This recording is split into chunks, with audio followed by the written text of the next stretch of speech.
اعوذ باللہ من الشیطان الرجیم، بسم اللہ الرحمن الرحیم۔ ناظرین السلام علیکم۔ داؤد علیہ السلام کا سلسلہ نسب یہودا بن یعقوب سے جا ملتا ہے۔ آپ چھوٹے قد کے تھے، آنکھیں نیلی، بال ہلکے اور دل کے صاف شفاف تھے۔ آپ بنی اسرائیل پر حکومت کرنے لگے۔ اللہ تعالیٰ نے ان کی حکومت کو مضبوط کر دیا اور یوں بنی اسرائیل ایک بار پھر اکٹھے ہو گئے۔ اللہ تعالیٰ نے آپ پر بہت سے معجزات ظاہر فرمائے۔ آپ پر ایک کتاب بھی نازل ہوئی جسے زبور کے نام سے جانا جاتا ہے۔ اللہ تعالیٰ سورۃ النساء آیت 163 میں فرماتے ہیں، اور داؤد کو ہم نے زبور بھی عنایت کی۔ ہم نے داؤد کو زبور عطا فرمائی۔ آپ تمام انسانوں سے زیادہ خوبصورت آواز والے تھے۔ صحیح بخاری کی ایک حدیث میں ہے کہ ایک مرتبہ رسول اللہ صلی اللہ علیہ وآلہ وسلم نے ابو موسیٰ اشعری رضی اللہ تعالیٰ عنہ کو قرآن مجید کی تلاوت کرتے سنا۔ ان کی آواز بہت خوبصورت تھی۔ آپ ان کی قرأت توجہ سے سننے لگے۔ پھر آپ نے فرمایا، اے ابو موسیٰ، تجھے داؤد علیہ السلام جیسی بہترین آواز عطا کی گئی ہے۔ اللہ تعالیٰ نے آپ کی آواز کو بھی ایک معجزہ بنا دیا، اور وہ ایسے کہ جب داؤد علیہ السلام زبور کی تلاوت کرتے تو پہاڑ اس کو سن کر آپ کے ساتھ تسبیح شروع کر دیتے، اور جب پرندے یہ آواز سنتے تو ان کے پاس آ کر اپنی گردنیں جھکا کر بیٹھ جاتے اور تسبیح میں ان کے ساتھ شامل ہو جاتے، اپنی جگہ سے حرکت بھی نہ کرتے۔ اللہ تعالیٰ سورۃ السبا آیت 10 میں فرماتے ہیں، اور ہم نے داؤد کو اپنی طرف سے برتری بخشی تھی اور کہا تھا، اے پہاڑوں، ان کے ساتھ تسبیح کرو، اور پرندوں کو ان کا مسخر کر دیا۔ اے پہاڑوں، اس کے ساتھ رغبت سے تسبیح پڑھا کرو، اور پرندوں کو بھی یہی حکم ہے۔ خود داؤد علیہ السلام کے بارے میں اللہ تعالیٰ کا فرمان ہے، اور ہمارے بندے داؤد کو یاد کریں جو بڑی قوت والا تھا، یقیناً وہ بہت رجوع کرنے والا تھا۔ اسی طرح اللہ تعالیٰ سورۃ الانبیاء آیت 79 میں فرماتے ہیں، اور ہم نے پہاڑوں کو داؤد کا مسخر کر دیا تھا کہ ان کے ساتھ تسبیح کرتے تھے، اور پرندوں کو بھی مسخر کر دیا تھا، اور ہم ہی ایسا کرنے والے تھے۔ اور ہم نے پہاڑ کو داؤد کے تابع کر دیا جو تسبیح کرتے تھے، اور پرندوں کو بھی، اور ہم ہی یہ سب کچھ کرنے والے تھے۔ یہ داؤد علیہ السلام کے معجزات تھے۔ اللہ تعالیٰ نے اور بھی کئی معجزات سے انہیں نوازا تھا۔ اللہ نے آپ کے لیے لوہے کو نرم فرما دیا تھا۔ آپ لوہے سے اس طرح چیزیں بنا لیتے تھے جس طرح لوگ گارے اور مٹی سے بنا لیتے ہیں۔ آپ لوہے سے زریں بناتے تھے۔ آپ علیہ السلام سے پہلے بھی زریں ہوتی تھیں، لیکن وہ تختیوں کی مانند ہوتی تھیں۔ ان کو سینے اور کمر کی طرف لٹکا لیا جاتا تھا، لیکن ان کا بوجھ بہت ہوتا تھا، اور آپ نے لوہے کی کڑیاں اور دائرے بنا کر ان کو خاص انداز میں جوڑ جوڑ کر زریں تیار کیں۔ یہ بہت ہلکا لباس تھا اور پورے جسم کو دشمن کے وار سے محفوظ رکھتا تھا۔ اللہ تعالیٰ سورہ سبا آیت 10 اور 11 میں فرماتے ہیں، اور ان کے لیے ہم نے لوہے کو نرم کر دیا کہ کشادہ زریں بناؤ، اور کڑیوں کو اندازے سے جوڑو، اور نیک عمل کرو۔ جو عمل تم کرتے ہو میں ان کو دیکھنے والا ہوں۔ اور ہم نے اس کے لیے لوہا نرم کر دیا کہ تو پوری پوری زریں بنا اور جوڑوں میں اندازہ رکھ۔ تم سب نیک کام کیا کرو، یقین مانو کہ میں تمہارے اعمال دیکھ رہا ہوں۔ ان آیات میں اللہ تعالیٰ فرماتے ہیں کہ داؤد علیہ السلام کو ہم نے حکم دیا کہ زریں لوگوں کے لیے نہایت موزوں ہونی چاہیے۔ ان کی کڑیوں کو بڑے مناسب انداز میں جوڑنا، نہ اس قدر موٹی ہوں کہ ان کا وزن بڑھ جائے، نہ اس قدر پتلی کہ جلد کٹ جائیں اور اپنا مقصد پورا نہ کر سکیں۔ اسی طرح اللہ تعالیٰ سورۃ الانبیاء آیت 80 میں فرماتے ہیں، اور ہم نے تمہارے لیے ان کو ایک طرح کا لباس بنانا بھی سکھا دیا تاکہ تم کو لڑائی کے ضرر سے بچائے۔ پس تم کو شکر گزار ہونا چاہیے، اور ہم نے اسے تمہارے لیے لباس بنانے کی کاریگری سکھائی تاکہ لڑائی کے ضرر سے تمہارا بچاؤ ہو سکے۔ بہرحال اس صنعت کے موجب داؤد علیہ السلام ہیں۔ اللہ تعالیٰ نے آپ کی حکومت کو خوب مضبوط کیا، آپ کو زبردست فضائل اور معجزات سے مالا مال کیا۔ اللہ تعالیٰ سورۃ سواد آیت 20 میں فرماتے ہیں، اور ہم نے ان کی بادشاہی کو مستحکم کیا، اور ان کو حکمت اور فیصلہ کن خطابات عطا فرمائی، اور ہم نے اس کی سلطنت کو مضبوط کر دیا تھا اور اسے حکومت دی تھی، اور باپ کا فیصلہ سمجھا دیا تھا۔ آپ لوگوں کے درمیان نہایت عادلانہ فیصلے فرماتے تھے۔ آپ نبی بھی تھے، بادشاہ بھی اور قاضی بھی۔ آپ کی حکومت کے متعلق کئی احکامات نازل ہوئے۔ ان میں سے قرآن مجید میں ایک حکم عجیب انداز سے آیا ہے۔ ہوا یوں کہ آپ نے عبادت اور عدالت کے لیے اوقات مقرر کر رکھے تھے۔ عبادت کے لیے ایک جگہ بنوا رکھی تھی۔ دن میں فیصلے کرتے، رات کو عبادت۔ جب عبادت کرتے تو کسی کو ان کے پاس آنے کی اجازت نہیں تھی۔ ایک روز ایسا ہوا کہ 2 آدمی بغیر اجازت اندر آ گئے۔ دروازہ بند تھا لیکن وہ دیوار پھلانگ کر اندر آ گئے۔ آپ ڈر گئے کہ کہیں حملہ آور نہ ہوں۔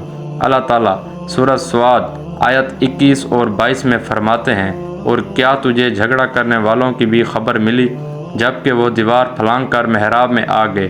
جب یہ داؤد کے پاس پہنچے تو وہ ان سے ڈر گئے۔ وہ کہنے لگے، خوف نہ کیجیے، ہم مقدمے کے 2 فریق ہیں۔ ہم میں سے ایک نے دوسرے پر زیادتی کی ہے، لہٰذا آپ ہمارے درمیان حق کے ساتھ فیصلہ کر دیجیے اور نا انصافی نہ کیجیے اور ہمیں سیدھی راہ بتا دیجیے۔ داؤد علیہ السلام نے فرمایا، بتاؤ تمہارا کیا مسئلہ ہے؟ ان میں سے ایک نے کہا، یہ میرا بھائی ہے، اس کے پاس 99 دمبیاں ہیں اور میرے پاس ایک ہی دمبی، لیکن یہ مجھ سے کہہ رہا ہے کہ اپنی یہ ایک بھی مجھے دے دے اور مجھ پر بعد میں بڑی سختی برتتا ہے۔ اس آیت کی تفسیر میں ہے کہ ایک دمبی والے بھائی نے کہا، یہ میرا بھائی بہت چلاک ہے، برے طریقے سے بات کرتا ہے، کہتا ہے کہ میری دمبیاں چرنے جاتی ہیں تو اس اپنی ایک دمبی کو بھی ان کے ساتھ بھیج دیا کرو۔ جب میری دمبی اس کی دمبیوں کے ساتھ آنے جانے لگ گئی تو اب یہ کہتا ہے کہ یہ بھی میری ہے، اب میں خالی ہاتھ ہوں۔ اس طرح میں اس کے ظلم کا نشانہ بن چکا ہوں۔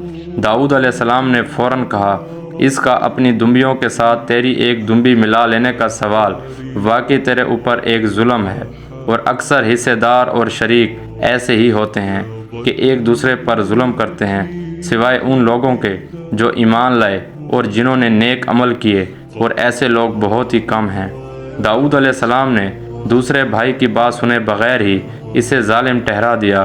آپ کا فیصلہ سنتے ہی دوسرا بول اٹھا، آپ نے میری بات تو سنی ہی نہیں اور فیصلہ دے دیا، پہلے آپ میری بات تو سنتے۔ داؤد علیہ السلام فوراً جان گئے کہ ان سے غلطی ہوئی ہے اور سمجھ گئے کہ یہ اللہ تعالیٰ کی طرف سے آزمائش ہے۔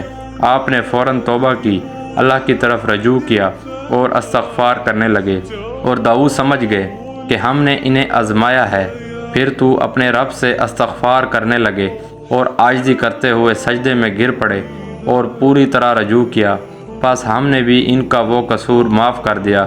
یقیناً وہ ہمارے نزدیک بڑے مرتبے والے اور بہت اچھے ٹھکانے والے ہیں۔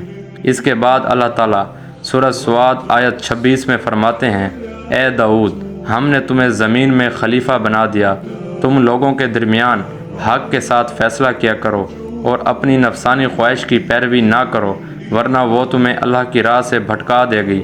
یقیناً جو لوگ اللہ کی راہ سے بھٹک جاتے ہیں ان کے لیے سخت عذاب ہے، اس لیے کہ انہوں نے حساب کے دن کو بھلا دیا ہے۔ اس طرح داؤد علیہ السلام اللہ تعالیٰ کے اس فرمان کے مطابق فیصلے کرنے لگے۔ اللہ کے ہاں ان کا احترام اور اکرام اور بڑھ گیا۔ آپ کثرت سے روزے رکھتے اور خوب عبادات کرتے۔ آپ اس وقت تمام انسانوں سے بڑھ کر اللہ کی عبادت کرنے والے تھے۔ امام بخاری نے ایک حدیث نقل کی ہے جس کے الفاظ کچھ اس طرح ہیں، اللہ تعالیٰ کے نزدیک سب سے محبوب نماز داؤد علیہ السلام کی نماز ہے، اور اللہ تعالیٰ کی طرف سب سے محبوب روزہ داؤد علیہ السلام کا روزہ ہے۔ وہ رات کا آدھا حصہ نیند فرماتے، اس کے بعد تہائی رات قیام کرتے اور رات کے چھٹے حصے میں سو جاتے تھے۔ ایک دن روزہ رکھتے اور ایک دن روزہ چھوڑ دیتے تھے۔ لڑائی میں جب دشمن سے مقابلہ ہوتا تو بھاگتے نہیں تھے۔ اس حدیث میں نفل نماز یعنی نماز تہجد اور نفلی روزے کا ذکر ہوا ہے۔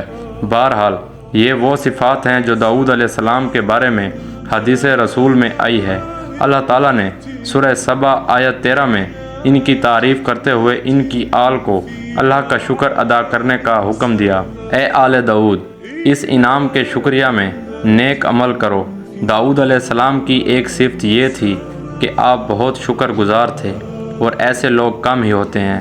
جیسا کہ سورہ سبا آیت 13 میں اللہ تعالیٰ فرماتے ہیں، داؤد علیہ السلام میں جیسے دیگر بہت سی خوبیاں تھیں، وہاں ایک بہت عظیم خوبی یہ بھی تھی کہ وہ ایک بادشاہ ہونے کے باوجود ایک درم بھی سلطنت کے بیت المال سے نہیں لیتے تھے۔ اپنا اور اپنے اہل و عیال کا بوجھ خود اٹھاتے تھے اور اپنی محنت اور ہاتھ کی کمائی سے حلال روزی کر کے اپنے اہل و عیال کو کھلاتے تھے۔